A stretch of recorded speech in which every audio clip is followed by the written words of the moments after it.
लोकसभा चुनाव में जेबी केसेस का क्या रोल है?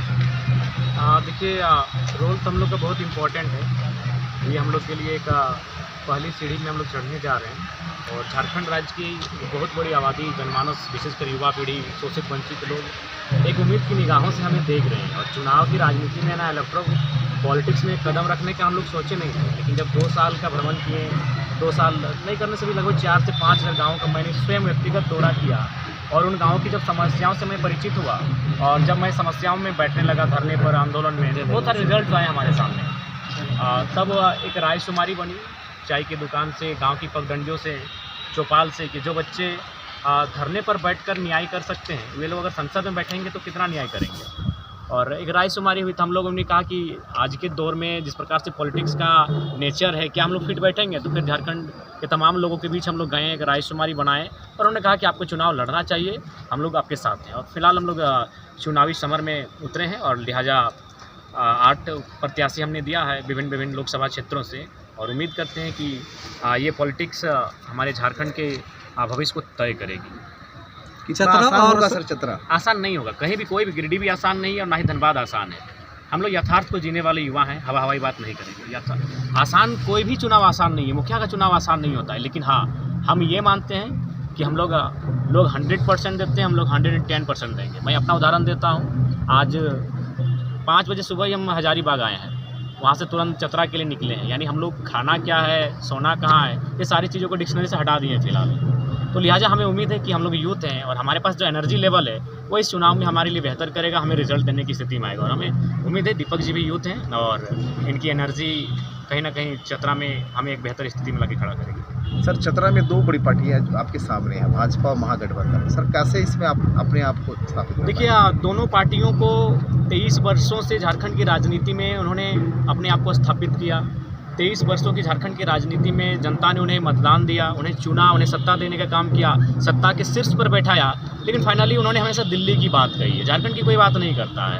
एनडीए गठबंधन वाले दिल्ली की बात करते हैं, इंडिया गठबंधन वाले भी दिल्ली की बात करते हैं। तो अब हमें लगता है कि झारखंड की मिट्टी का बेटा हो जो दिल्ली में जाकर झारखंड की बात करे, झारखंड के ज्वलंत मुद्दों की बात करे, झारखंड के जल, जमीन, जंगल के संरक्षण की बात करे, झारखंड के तमाम कानून जो अंग्रेजों के कालखंड से चलते आ रहे हैं इस भूभाग को बचाने के लिए, उन कानूनों के संरक्षण की बात करे। और सबसे महत्वपूर्ण जो आज झारखंड डिमांड कर रहा है हथियार आधारित नीतियों की, उसकी खुलकर बात करे। तो आज अब झारखंडियत की बात करने वाला युवाओं को पसंद करेगा।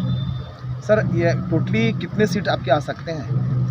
देखिए, जब 8 जगह पर हम लोग चुनाव लड़े तो जाहिर सी बात है, तो हम लोग उपस्थिति देने के लिए नहीं लड़ रहे हैं।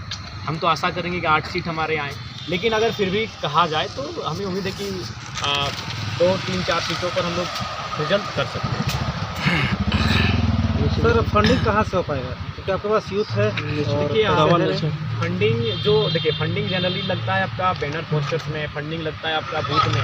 तो वहाँ जो पंचायत के संपन्न लोग हैं, जो हमारी विचारधारा से प्रभावित हैं, वे लोग रिस्क ले रहे हैं कि हमारी पंचायत में, 4 पंचायत में आपको किसी प्रकार के खर्च वहन करने की आवश्यकता नहीं है।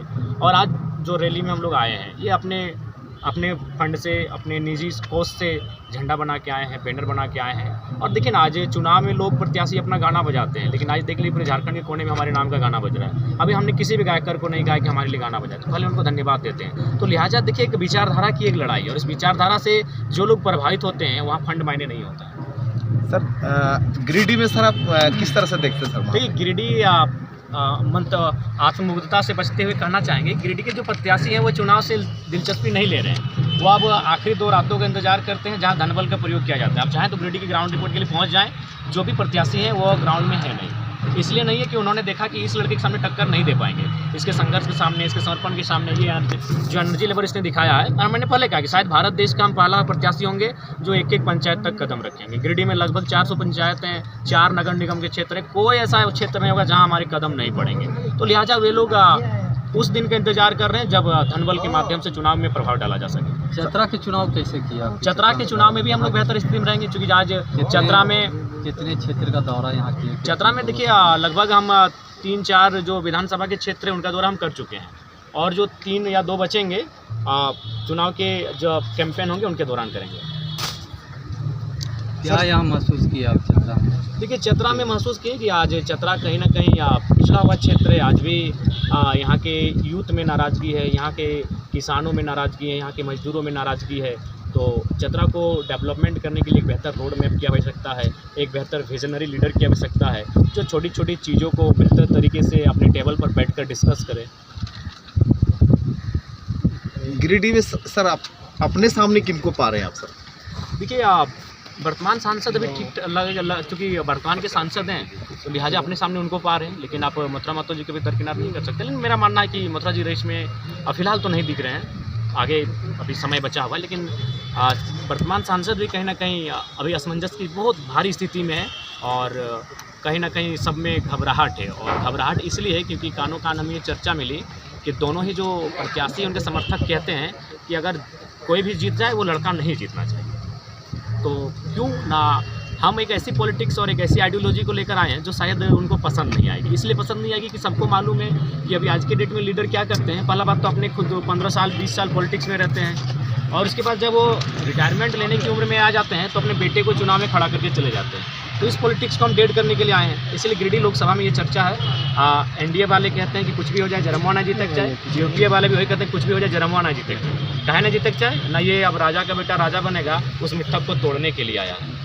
सर आपके सामने भाजपा प्रमुख मोदी हैं, आप कैसे पार करेंगे वहाँ? एक दौर होता है, हर किसी का एक मैजिक होता है। आदरणीय प्रधानमंत्री जी का दौर 2014 से 24 तक लोगों ने देखा और लिहाजा हर किसी का दौर का कहीं ना कहीं एक उदय होता है, तो धीरे धीरे वो अपने अंतिम कगार की ओर भी जाता है। फिलहाल गिरिडीह का जो लोकसभा होगा और गिरिडीह जो लोकसभा का क्षेत्र होगा, तमाम झारखंड के जो क्षेत्र होंगे वो किसी मंत्र पे काम नहीं करेंगे, वो मुद्दों पे काम करेंगे। क्या लगता है इस बार आपको मौका मिलेगा? निश्चय गिरिडीह लोकसभा फतह कर रहे हैं, चतरा भी फतह कर रहे हैं, मौका बिल्कुल मिलेगा और सदन में जो आवाज़ स्कॉर्पियो के छत से देते थे वो सदन में भी देंगे।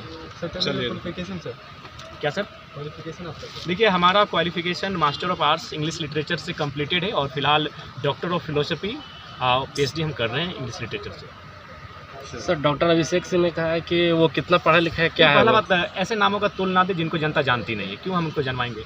आप उनसे पूछिएगा। जब क्वालिफिकेशन मेरी सबके सामने है, कोई राज्य के सामने मेरी क्वालिफिकेशन है, तो ऐसे बेतुका बातों का कोई उत्तर नहीं होता है। धन्यवाद।